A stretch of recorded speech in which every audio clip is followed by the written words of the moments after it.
दोस्तों, हमारी इस दुनिया में बहुत से ऐसे लोग हैं जो बिना सोचे समझे परमेश्वर का मजाक उड़ाते हैं। उन्हें इस बात का पता नहीं है कि जब हम मजाक उड़ा रहे हैं तो हमें इसका परिणाम भी भुगतना पड़ेगा। लेकिन आज का ये वीडियो इसी टॉपिक के ऊपर होने वाला है और इस वीडियो में मैं 7 लोगों के बारे में आप लोगों को बताने जा रहा हूँ जिन्होंने परमेश्वर का जाने अनजाने में मजाक उड़ाया और परमेश्वर को चुनौती दी तो उनको कैसा अंजाम भुगतना पड़ा। मेक श्योर आप लोग इस वीडियो को पूरा देखकर जाएंगे और इस वीडियो को ज़्यादा से ज़्यादा शेयर करेंगे। एंड हमारे इस चैनल पर पहली बार पहुंचे हो जरूर इस चैनल को सब्सक्राइब करना और इस वीडियो को फिर से बोलता हूं शेयर जरूर करना। अब इसे एक लाइक कर दीजिए। आइए अब इस वीडियो को सबसे पहले हम देखते हैं कि वो 7 लोग कौन थे जिन्होंने परमेश्वर का मजाक उड़ाया और एट द एंड उनको इस बात का अंजाम भुगतना पड़ा। 7 लोग जिन्होंने ईश्वर का मजाक उड़ाया और फिर मर गए। नंबर 1, टाइटैनिक के मुख्य डिजाइनर थॉमस एंड्रयूज ने अहंकार से कहा था कि ईश्वर भी इस जहाज को नहीं डुबा सकता। और टाइटैनिक के पहली यात्रा से पहले जब टाइटैनिक के निर्माता जे ब्रूस इसमें से टाइटैनिक की सुरक्षा के बारे में पूछा गया था तो उन्होंने भी यही जवाब दिया था कि ईश्वर भी इस जहाज को नहीं डुबो सकता। आपको पता ही होगा कि टाइटैनिक के साथ क्या हुआ। नंबर 2, मर्लिन मुनरो एक बार पादरी बिली ग्राहम से मिली और उन्होंने उनसे कहा कि उन्हें अपने जीवन में शांति के लिए यीशु की तलाश करनी चाहिए। तो उनके जवाब में मर्लिन कही कि मुझे आपके यीशु की जरूरत नहीं है। ऐसा कहने के 1 हफ्ते बाद वह अपने अपार्टमेंट में मृत पाई गयी। नंबर 3, जॉन लेनन जब बीटल्स रॉक बैंड बहुत सफल होने लगा था तो उन्होंने एक इंटरव्यू के दौरान कुछ ऐसा कहा जो उन्हें कभी नहीं कहना चाहिए था। उन्होंने कहा कि ईसाई धर्म खत्म हो जाएगा, गायब हो जाएगा और सिकुड़ जाएगा। हम अब यीशु मसीह से ज्यादा मशहूर हैं। उस इंटरव्यू के कुछ समय बाद बैंड के एक फैन ने उनकी हत्या कर दी।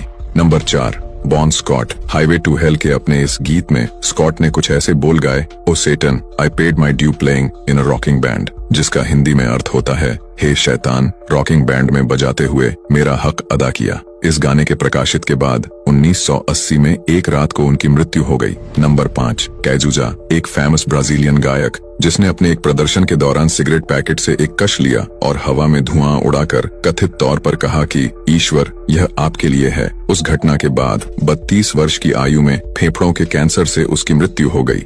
नंबर 6, स्टीफन हॉकिंग उन्होंने अपने एक किताब द ग्रैंड डिजाइन में लिखा है कि भौतिकी नियम में विशेष रूप से गुरुत्वाकर्षण किसी ईश्वर के आवश्यकता के बिना ब्रह्मांड शून्य से खुद को बना सकता है। और अपने जीवन काल में हॉकिंग ने ईश्वर को सिर्फ एक काल्पनिक चरित्र कहा। हम सभी जानते हैं कि उन्होंने कैसे मृत्यु देखी। नंबर 7, टैंक्रेडो नेवेस ब्राजील के एक राजनीतिक नेता। उन्होंने अपने राष्ट्रपति अभियान के दौरान कथित तौर पर कहा कि अगर उन्हें अपनी पार्टी से 5 लाख वोट मिले तो ईश्वर भी उन्हें सत्ता से नहीं हटा सकते। वे चुनाव जीते लेकिन पदभार ग्रहण करने से ठीक पहले अचानक से उनकी मृत्यु हो गई। ये उन लोगों के नाम हैं जिन्होंने अपने जीवन काल में ईश्वर का मजाक उड़ाए और फिर मर गए। इसका मतलब यह नहीं है कि ईश्वर ने उन लोगों को मोड़ डाला। ऐसा हो सकता है कि शैतान ने यीशु से आपके विश्वास को नष्ट करने और विश्वासियों को सच्चाई से दूर ले जाने के लिए किया हो। यह संभव हो सकता है कि वे मौतें शैतान ने अपने भयावह एजेंडे को पूरा करने के लिए खुद ही रची हों, ताकि लोगों के दिलों में यीशु के लिए भ्रम और संदेह पैदा हो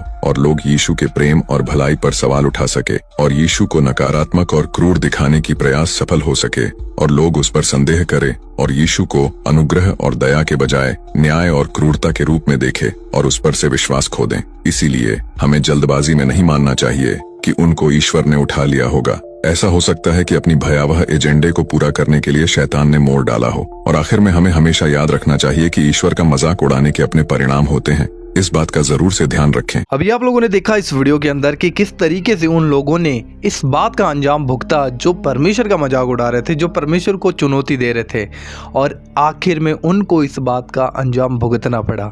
ये जो संसार हम देखते हैं, जो हमारी आंखों से हम देख रहे हैं, जो हम देख पा रहे हैं, जो हम हैं, ये प्रकृति है, सृष्टि है। कोई सृष्टि को खुदा मानता है, कोई किसको मानता है, कोई किसको मानता है। लेकिन मैं आपको बता देना चाहता हूँ ये जो ब्रह्मांड है, ये जो सृष्टि है, प्रकृति है, जिसको भी आप अपना खुदा मान रहे हो, इसके ऊपर एक ताकत है। वो ताकत इस पूरी दुनिया को, इस ब्रह्मांड को कार्य करने वाली, कंट्रोल करने वाली वो ताकत है।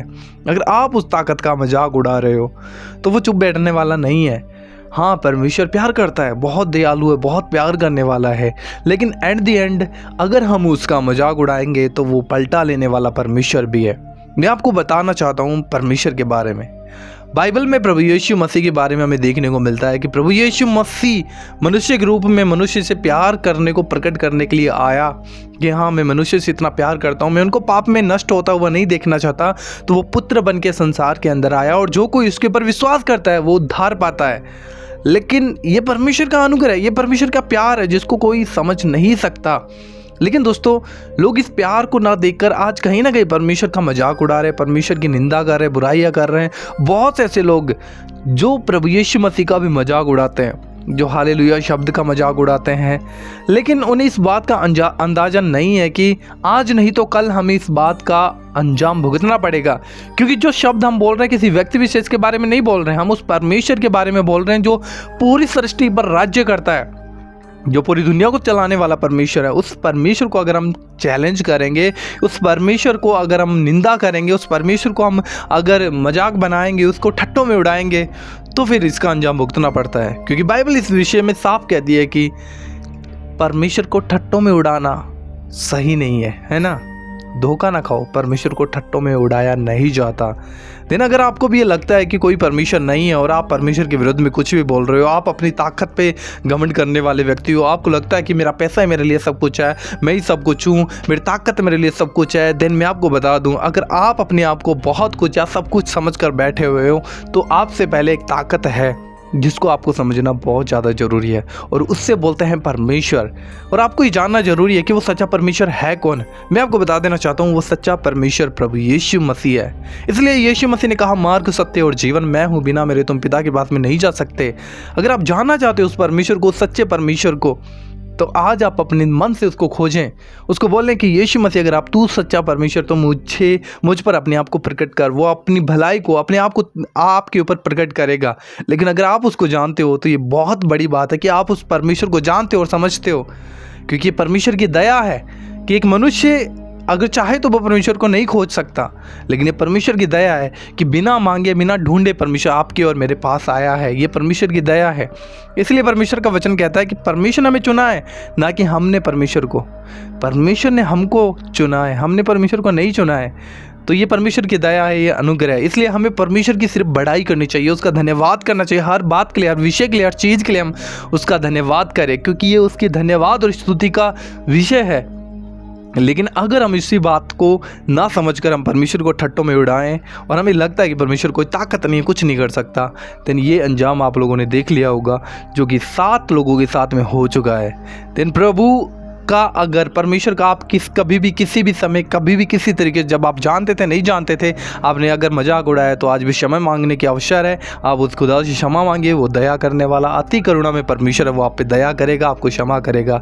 और दोस्तों, आशा करता हूँ कि आप लोगों को जरूर ये वीडियो अच्छा लगा होगा। इस वीडियो को ज़्यादा से ज़्यादा शेयर करना और इस वीडियो को उन लोगों के पास में स्पेशली शेयर करना जो कहीं ना कहीं खुदा का मजाक उड़ाते हैं। उन्हें लगता है कि मेरी ताकत, मेरा पैसा, मेरा सब कुछ मेरे लिए काफ़ी है और खुदा को कुछ नहीं समझते हैं। ज़रूर ये वीडियो उन लोगों के पास में शेयर कर देना और अपनी राय जरूर इस वीडियो को कमेंट बॉक्स में लिखना। ऐसी और वीडियो देखना चाहते हो देन हमारे चैनल को सब्सक्राइब करके जाना। प्रभु आप सभी को बहुत आशीष दे। जय मसीह की। God bless you.